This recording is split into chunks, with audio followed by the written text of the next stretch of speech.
Welcome back to Building Character, where we figure out how to play as your favorite fictional characters in Dungeons & Dragons. Join the Patreon for these character sheets and a whole bunch more, and like and subscribe for happier thruples next time you play.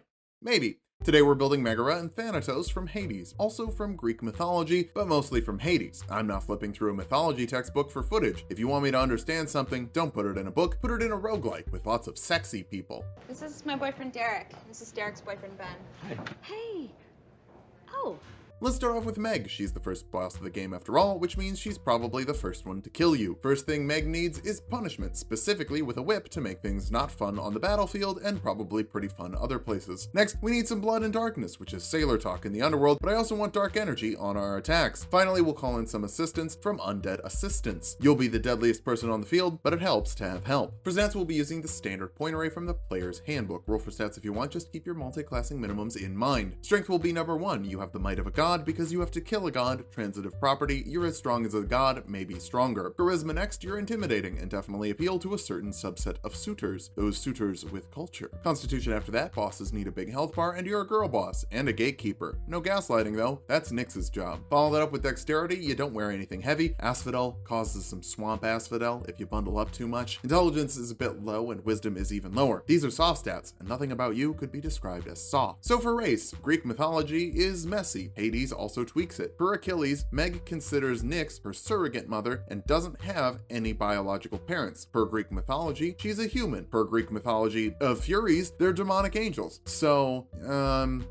Aasimar, that'll give you +2 charisma and +1 strength. 60 feet of dark vision, the light cantrip for some reason, I guess for people with bad human eyes. Celestial resistance gives you resistance to radiant and necrotic damage, and healing hands lets you restore an amount of HP to a creature equal to your total level, helping you get ready for Zagreus' next run. He really died to the crystals this time, huh? God, that's embarrassing. Soldier background gives you athletics and intimidation proficiency. All you do is punishment, and occasionally a bit of nectar, but if anyone finds out about that, it's punishment time for the person who narked on you. Speaking of getting mad at people, barbarians get mad really well, but not because they get 2 skills from the barbarian list like survival and perception. No, they get mad with rage. That adds extra damage to strength-based attacks, gives you resistance to bludgeoning, piercing, and slashing damage, and advantage on strength checks and saves. Take a second spin in the air to unlock your second phase, or third phase. We'll get a third phase in a second, but rage lasts for a minute, and you can't cast spells. That will matter more later. For now, enjoy unarmored defense, making your AC 10 plus your dexterity and constitution modifier when you're not wearing armor, helping you murder the boss's son in a cool outfit, both stylistically and in terms of airflow. Second level barbarians get reckless attack, letting you make your attacks with advantage as long as you don't mind, giving your enemies advantage to hit you. The best times to attack Meg are right after she attacks, but also her hitboxes are massive. You also get danger sense, giving you advantage on dexterity saving throws against spells and traps you can see, though the blade rifts are pretty easy to avoid. They just always move in one direction. Third level barbarians get to choose a primal path. Zealots work in the service of gods, especially if that service involves getting killed over and over again by that god's son. As a warrior of the gods, resurrection spells cast on you don't require material components, so you can die, Hades will bring you back to life, and you can do it all over again. Zagreus isn't the only one in the loop. To hit things a little bit harder, Divine Fury lets you add 1d6 plus half your barbarian level in necrotic damage your first attack per round while you're raging. It's literally got Fury in the name, it's perfect for you. For even more extra necrotic damage on your weapon attacks, Necrotic Shroud from Fallen Aasimar will let you add your total level in necrotic damage to 1 attack per round and force a wisdom saving throw on creatures within 10 feet of you, frightening them if they fail. You're kind of a scary lady when you want to be, and 1d6 plus 4 extra necrotic damage on each hit will validate that fear. 4th level barbarians get an ability score improvement, bump your strength since that's going to make you hit harder. A whip is technically finesse, but that doesn't mean you have to use your dexterity modifier, it just means that's an option. You need to use your strength modifier to get the bonus damage from rage. 5th level barbarians get an extra attack, letting you make 2 attacks instead of 1 with your action. Your rage bonus applies to all of those, but Necrotic Shroud and Divine Fury only work on 1 each. For something a little simpler, fast movement makes you move faster, 10 feet faster. That's it. Sometimes it's nice to have easy abilities. 6th level zealots get fanatical focus, letting you reroll a failed saving throw once per rage. You never know what bullcrap boons Zag is going to get from Olympus. This should give you good coverage. 7th level barbarians get feral instinct, giving you advantage on initiative rolls, though it's not like you're going to start a fight without having a few lines of back and forth first. Feral pounce got added to Tasha's Cauldron of Everything, letting you move half your movement speed with the same bonus action you used to activate your rage. That should let you blast forward and smash someone real good at the same time. 8th level barbarians get another ability score improvement, so you can count your strength modifier to deal the most damage possible with a whip for now. For more damage, why don't we ask our boss for some perks as a warlock? I feel like the God of the Dead would be a great undead patron, and that would give you Form of Dread, loading you up with 1d10 plus your warlock level in temporary HP, forcing a wisdom saving throw on 1 creature you attack per round to frighten them, and making you immune to the frightened condition. You can get extra spooky an amount of times per long rest equal to your proficiency bonus. It's just gonna get better later. Zag isn't the only one leveling up. This is also where we can grab some lasers with Eldritch Blasts, which will shoot 2 beams that deal 1d10 force damage each at this point, eventually 4 to whip your hair around and send out the pain. To just make one attack more boomier, Booming Blade lets you add a d8 of damage to a weapon attack, and if a creature moves after you hit them, they take another 2d8 of thunder damage. It uses your action to cast the cantrip, but it's a solid option if you'd rather do one big hit with some more magical damage. For your first level spells, Hex lets you curse a creature to deal more damage to them, dealing an extra d6 of necrotic damage specifically, and you can give them disadvantage on skill checks of a certain type, maybe athletics or acrobatics to avoid grapples, just spitballing here. Cause Fear forces a wisdom saving throw on a creature. Failing that, they're frightened of you, as if you needed another way to be intimidating. Second level warlocks get invocations. Think of it as a perks package for living in hell. Agonizing Blast lets you add your charisma modifier to the damage of your Eldritch Blast attacks, so those beams will deal a little more damage. Armor of Shadows lets you cast mage armor on yourself at will, making your AC 13 plus your dexterity modifier, which is a little bit better than unarmored defenses for you, with a total of 14 instead of 12. They don't stack, I didn't say they did. For this level spell, Expeditious Retreat lets you dash as a bonus action for up to 10 minutes, depending on your concentration. It's called Retreat, but you could also use it to close a gap really quickly, especially with your extra movement speed from Barbarian. Third level warlocks get a Pact Boon, like Pact of the Blade, which is a magical melee weapon you can conjure to your hands as an action. That should even get through Athena boons. You also get second level spells like Misty Step to teleport 30 feet as a bonus action for another option to blast in with some extra speed. Fourth level warlocks get another ability score improvement. Charisma will be our next target to make our spells a little bit better. Eldritch Blast is pretty stellar, and spinning around shooting lasers is never a bad strategy. Fifth level warlocks get another invocation. Improved Pact Weapon will add 1 to the attack and damage rolls of a Pact Weapon. The whip doesn't have a big damage die, but with enough modifiers, it can still hit hard. You can also add a bigger damage die to it with Spirit Shroud, letting you slow creatures within 10 feet of you, and add a d8 of necrotic, radiant, or cold damage to all of your attacks made within 10 feet of you. So now, your whip deals 1d8 necrotic damage, and you can think of the 1d4 normal damage as a little bonus. Or, you could spam Eldritch Blast against creatures up close, with each beam dealing 1d10 plus 1d8 damage. That's pretty strong too. Sixth level undead warlocks get Grave Touched, letting you turn your attacks into necrotic damage, and add an extra damage die of necrotic damage once per turn if you have Form of Dread up. No reason not to, although the whip is just going to be another d4. Eldritch Blast would be another d10. Eldritch Blast is good. I'm not sorry about it. It's always a little awkward when I build a character that gets Eldritch Blast, even though the beams aren't always their favorite fighting option in the thing they're from, because it always becomes the best option in Dungeons & Dragons. But if you just want to make people run away, Fear forces a wisdom saving throw on creatures in a 60-foot cone, frightening them and making them dash away from you with their action if they fail. Running from Meg is not always the best option. Those beams have a surprising amount of range. 7th level warlocks get another invocation. Eldritch Smite lets you spend a warlock slot to add a d8 of force damage plus another d8 per spell level in force damage to one attack with your pact weapon per round. Currently, that's 5d8 since you're using 4th level slots. Also, since this isn't technically casting a spell, you can use it while you're raging, so this warlock dip is a little more synergistic with Barbarian than you might initially think. Speaking of 4th level spells, I don't want any. Summon Undead conjures an undead ally to help you. The stats are in Tasha's Cauldron of Everything, and it requires concentration, so you won't be able to use it while raging. But sometimes it can help to have help when you're killing the boss's kid. 8th level warlocks get another ability score improvement. Capping off your charisma will be very important for something later, but for now, it just makes your beams do an absurd amount of damage. Nobody makes it past you on their first run. If they say they did, they're a liar. For this level spell, Summon Lesser Demon lets you roll a d6. On a 1 to 2, you summon 2 demons of challenge rating 1 or lower. On a 3 to 4, you summon 4 demons of challenge rating 1/2 or lower. And on a 5 through 6, you summon 8 demons of challenge rating 1/4 or lower. This is another concentration spell, but ganging up on the little godling could be effective. 9th level warlocks get another invocation. Relentless Hex lets you spend your bonus action to teleport 30 feet closer to a target you have hexed without spending any spell slots. Or I guess without spending any more spell slots than you did to cast Hex. If you'd rather just teleport anywhere, Far Step will let you teleport 60 feet as a bonus action every round depending on your concentration. Or just a 6d8 Eldritch Smite. That's also an option. 10th level undead warlocks get Necrotic Husk, making you immune to necrotic damage with your Form of Dread up, and the first time you should hit 0 HP, you can choose to hit 1 HP instead and deal 2d10 plus your warlock level in necrotic damage to creatures within 30 feet of you. This also gives you a level of exhaustion, and you can't use it again for 1d4 days. Meg doesn't use this on Zag, because really, she kind of wants him to get out. I mean,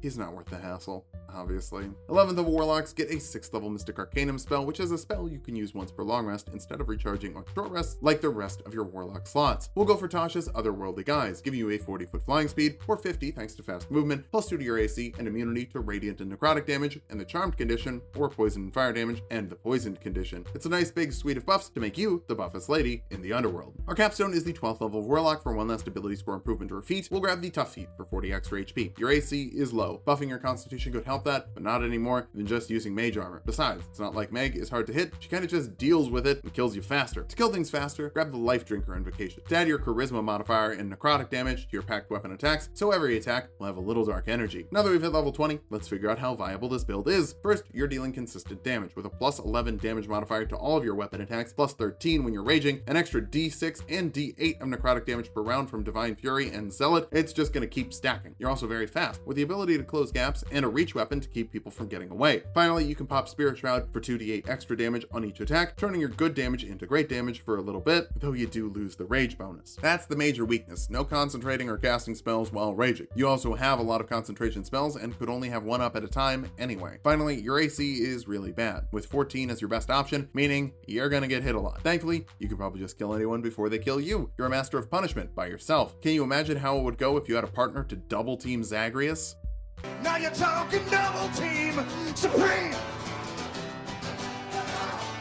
Let's start off with our goals for this build. First, we need to control the die. You're the god of death. Your boss is the god of the dead. A little confusing. Next, we'll find a way to give Zagreus some more HP, but only if he's earned it. Finally, we'll make sure we never touch the ground. The floor is lava after all. It's literally lava in Asphodel. For stats, we'll be using the standard point array from the player's handbook. Roll for stats if you want, just keep your multi-classing minimums in mind. Charisma will be number 1. Everyone in Hades is hot, but you're also a master of the best relationship tool, weaponized guilt. Dexterity next. I don't know how much damage you can take because you never take damage. Wisdom next. If you're going to help Zagreus, first you need to find Zagreus. Follow that up with intelligence. Your knowledge of the gods is pretty good, but that's because you're co-workers. Constitution is a bit low. We're just not going to get hit, and we'll dump strength. You don't even have to walk. You just sort of float. You carry a giant scythe, but only use it as a spellcasting focus. Than is a god, but you can't be a god, so we'll go with Fallen Aasimar again. It does the same stuff it did for Meg. +2 charisma, +1 wisdom. I'm just moving it off of strength because he doesn't need strength, and Tasha said I could. If you dislike that, get a job at Wizards of the Coast and publish a book, you dingus. 60 feet of dark vision. The light cantrip to see in the dark, even though you already have dark vision. Celestial resistance to resist radiant and necrotic damage. If Thanatos took full damage from necrotic, that would be like the Kool-Aid man taking damage from Kool-Aid. For your background, grab survival and religion to find Zagreus and understand his dad. Always nice to get along with your partner's parents. We'll kick things off as a sorcerer for 2 skills from the sorcerer list, like persuasion and deception. Helping Zag could get you fired. That doesn't mean you stop working. It means Hades throws fire at you. We're going Divine Soul to basically make a death domain cleric, because even though I want to use cleric more, there are some things we couldn't get from the cleric list, namely teleportation and levitation. The only thing I would want from cleric is destroy undead, but skeletons also die when you deal damage to them, so we'll just get things that deal damage to them. Holy Soulies are favored by the gods, letting you add 2d4 to your failed attack roll or saving throw once per short rest, making sure that all your death beams hit. For death beams, let's grab some cantrips like Chill Touch, which is a ranged spell attack that deals 1d8 necrotic damage and prevents the target from healing. Toll the Dead forces a wisdom saving throw on a creature. Failing that, they take an extra d8 of necrotic damage. If they're below their HP total, it's a d12 instead. You should never forget this spell. It should always ring a bell. Guidance and resistance give a creature an extra d4 for ability checks or saving throws respectively. Things feel a little bit safer with the living embodiment of death on your squad. For first level spells, inflict wounds is pretty straightforward. It's a melee spell attack, 3d10 necrotic damage. If you do use the scythe, this is how you do it. Cure wounds is also pretty straightforward. 1d8 plus your wisdom modifier and healing to a creature you touch. I promise, the straightforwardness of these spells is the only straight thing in this build. Second level sorcerers get sorcery points you can use to recover spell slots or do special stuff later, but for now, recovering spell slots is nice. For this level spell, Shield of Faith adds 2 to a creature's AC for up to 10 minutes depending on your concentration, which should help you make sure you never take any damage whatsoever. You're not a tank, you're DPS. But to give your tank a better tank of HP, go to the 3rd level of sorcerer for 2nd level spells like Aid, giving up to 3 creatures 5 extra HP for the next 8 hours. They can heal that just like normal HP. It's technically temporary, but if Zagreus is taking more than 8 hours to finish a run, he's in trouble, or he's using the shield. You also get meta magic, letting you spend your sorcery points to augment your spells. Heightened spell gives a creature disadvantage on saving throws against a spell you cast. An empowered spell lets you reroll a number of damage die on a spell equal to your charisma modifier. Unfortunately, there isn't an elemental adept for necrotic damage, so this is going to take care of damage consistency. Necrotic Shroud will also give you some more damage consistency, letting you add your total level in necrotic damage to 1 attack per round, even spell attacks, and you force a wisdom saving throw on a creature to frighten them. That's if your massive damage isn't enough to scare them already. 4th level sorcerer sorcerers get an ability score improvement or a feat. Since our charisma is odd, let's round it up with Fey Touch. That will give you +1 to your charisma, the Misty Step spell, to teleport 30 feet as a bonus action, and you can use it for free once per long rest. Same with a first level of spell that's enchantment or divination, like Hex. That curses a creature, so you can add a d6 of necrotic damage to your attacks, including spell attacks, against them, and they have disadvantage on ability checks of a certain type. That will make your chill touch not very chill at all. You also get another spell from being a sorcerer. Mage Armor will make your AC 13 plus your dexterity modifier when you're not wearing armor for up to 8 hours, no concentration required, just another way to help keep the damage off from ever touching you.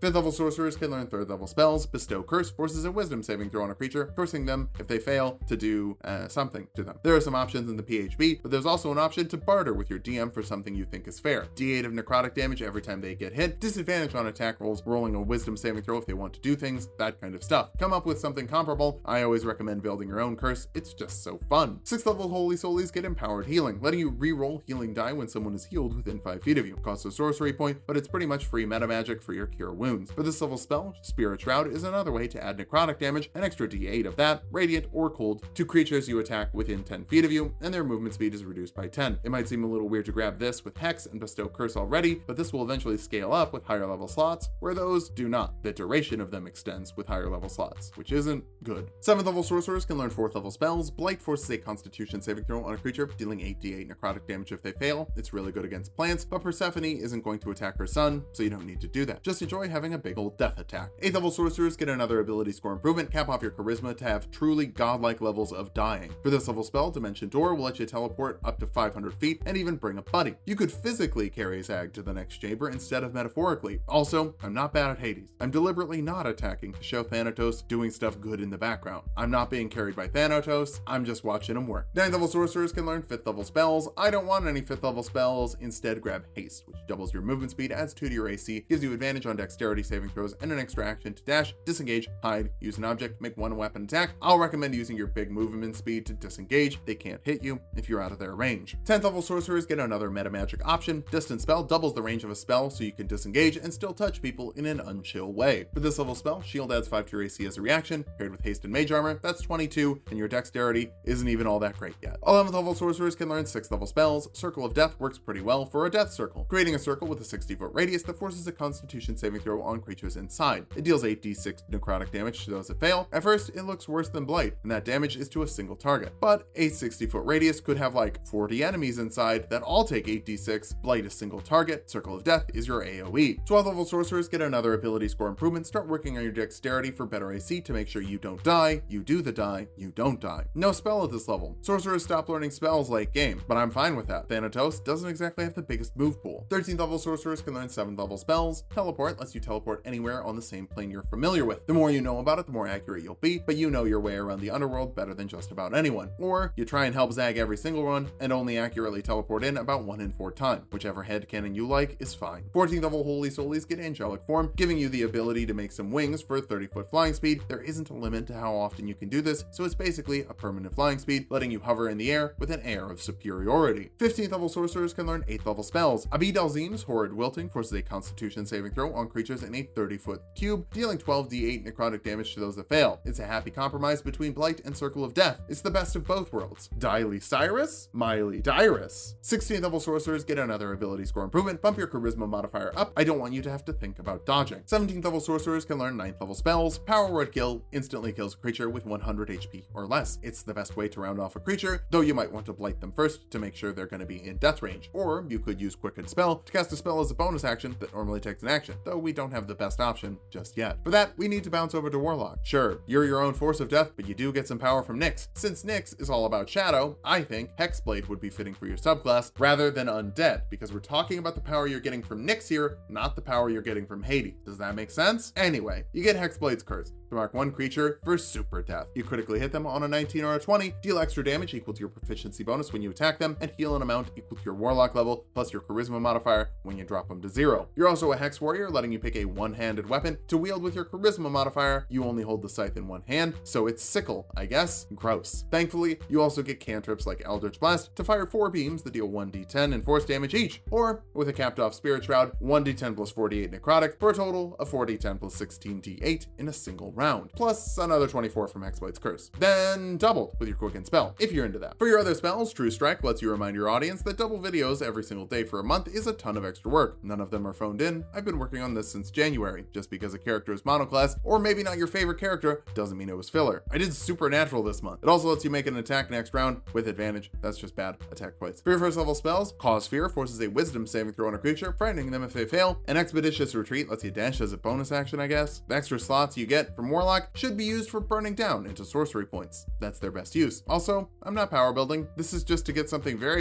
in character. If I wanted to power build, I would go to Fighter for action surge to spam some Eldritch Blasts harder. Although, second level Warlocks get invocations that can also make their Eldritch Blast better, like Agonizing Blast, letting you add your Charisma modifier to your Eldritch Blast attacks, which means 20 extra damage in a single round, or 40 extra damage with Quickened Spell. That is death. Devil's Sight will give you 120 feet of magical dark vision that you can see through even the darkest of darkness with. You can also grab another spell, I don't know, Hex again. We're here for the climax of the build, and if you're gonna climax, you should do it with a little mort, a petite mort, if you will. Pact of the Chain lets you cast Find Familiar as a ritual to get a small animal, like a rat, that can cast touch range spells through it, like Inflict Wounds. So if you give Le Petite Mort to Zagreus, he's gonna shoot a load of necrotic damage on his enemies. The poorly phrased sentences just keep coming, don't they? Your Warlock spells are second level now, but you can just boil them down for 4 extra sorcery points per short rest. That's hilariously also the capstone to Sorcerer. 4 sorcery points on a short rest, which means that you could stick it out with Sorcerer, or you could get the best cantrip in the game, a method of dealing 4d10 plus 44 damage with a cantrip, 8d8 plus 88 damage with 2 sorcery points, and extra damage if you use Hex or Spirit Shroud or something like that. But again, not power building, I just wanted more. Now that we've hit level 20, let's figure out how viable this build is. First, I calculated the cantrip damage out, but if you use Spirit Shroud as your 9th level spell instead of Power Word Kill, Eldritch Blast can deal 8d10 plus 32d8 plus 108 damage to a single target in a single round with Quicken Spell and Necrotic Shroud, or around 276 damage with median rolls. And you can do that multiple rounds in a row, since you can have 17 sorcery points and Quicken Spell, and it only costs 2, so 8 rounds of that in a row with a doubled critical hit chance, and more sorcery points if you boil down the Warlock slots. You're also very mobile, with teleportation and a permanent flying speed, so no terrain will be a hindrance to you. Finally, you're fun to talk to with big charisma to act as a gentler face of the party when you don't want Meg breaking someone's arm to get information. For weaknesses, being the softer side of the thruple means that you don't have a ton of health, with maybe less than 100 HP, so Power Word Kill could kill the God of Death instantly. Low Constitution could also be hurting your concentration. Thankfully, you have +6 from Sorcerer, but late game enemies could be hitting you hard enough to rattle you. Finally, you're lacking strength, so grappling could be an issue, especially since you don't have the acrobatics or athletics to weasel out. So have the 2 more muscular members of your relationship get up front. Everyone has their role. Meg is the damage, Fan is the other damage, and Zag is the 3rd damage. It's fine if everyone is doing the same thing, because that thing is damage. I really hate the shield. Thanks for watching. If you liked the video, subscribe for more. We're making double videos every day this month. Join the Patreon for this character sheet and a whole bunch more, and sub to Tulok and Mango to watch our Hades playthrough.